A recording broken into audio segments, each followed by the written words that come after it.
Andy Petrillo, Sid Sixera with you here on Breakfast Television. And are you feeling less connected? Are you hesitant to put yourself out there? Well, we have a connections expert to help you navigate the current job economy and why dating post-pandemic is so important. So please welcome speaker, coach, and chief connector, Jen Nash. Jen, welcome to the show. You know, first thing everyone asks is, wait a second, what's a chief connector? What is it that you preach, motivate people to do? Oh, I love that. And good morning. Thank you for having me here. So I'm a really curious human being, and I love watching the world around me. And throughout my life, I noticed that people who get more out of life are really those who take the time to cultivate their connections. They stay in touch with friends, high school friends, former colleagues. You know, they're just not afraid to foster that. So I dove into scientific research.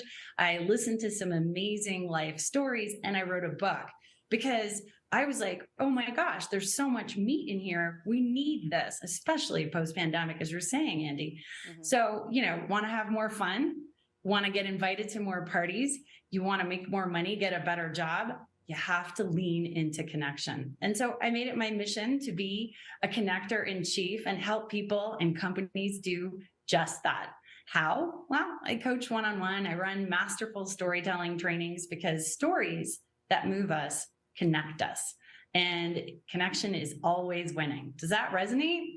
Oh, yes. And Jen, one day I'm hoping to one day be invited to a party. I think it's going to be a great moment. Just one. He just wants the one invite. I'll take the one party. All right. So we're going to talk relationships and professional life. Let's start with professional life here, Jen.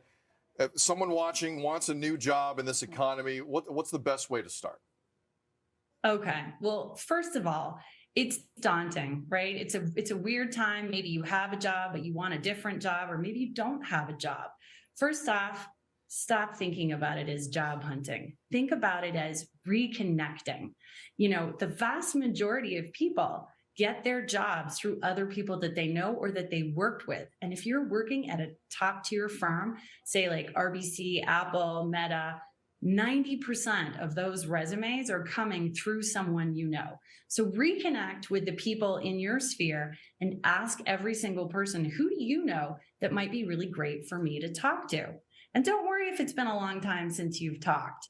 People actually genuinely love to hear from you. And a Jen will reach out that says, hey, I know it's been 5 years. Where are you at? Tell me what's going on with you. And listening to them tell you where they're at, that is going to smooth the way to rebuilding a great connection. Find out their story. Also, it might help your story. I think that's like a really great way to go in. And if I had to say one other thing, I would encourage people to be persistent. People are busy. People are just inundated with emails.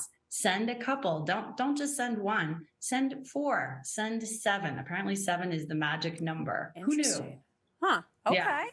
A lot of this, I remember even being taught when I was younger, it was all about the networking, right? Staying in contact with people and letting people know you're interested, to your point, by calling, by emailing, and just saying, hey, look over here, right? Like I'm persistent, but that's because I'm motivated and I'm a go-getter, right? Like those types of images are what you're giving out on yourself. But here's the other thing. So that's when it comes to a job, Jen. There are a lot of people right now who are either still a little hesitant, scared to get back out there post-pandemic, to date and create those connections. How do you do that?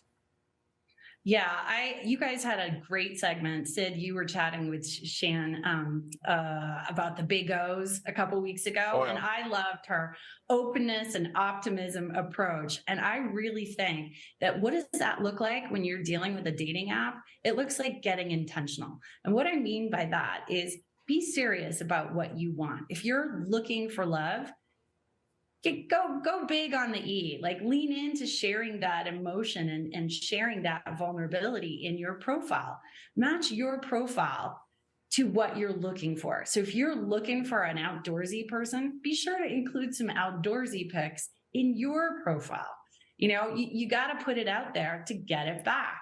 And, I know we all love a sexy guy or girl with sunglasses, but I truly think that sunglasses are a connection killer. They're like putting a layer between you and the other person. So really take a quick look at how many photos in your profile have sunglasses and swipe by all those potentials that are wearing a lot of sunglasses.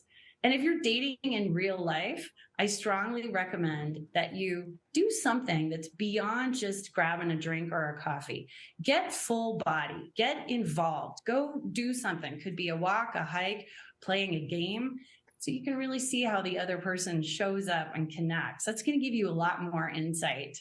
I mean, we could talk about icebreakers and all that stuff, but I don't think we have time this morning. No, we don't. But I tell you what. But I'm encouraged to hear that. Bowling as a date, you learn a lot. You learn a lot. How competitive someone is. Yes. Are they focused? Are they on target in their life? Are you athletically gifted or not? Athletically gifted.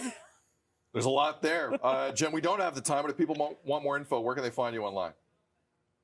JenNash.com, or you can reach out on Instagram. I'm real Jen Nash. I mean, who else would I be? Yes, not the fake one, the real one. Jen, you're great. Yeah. Let's do this again. Appreciate you. Take care.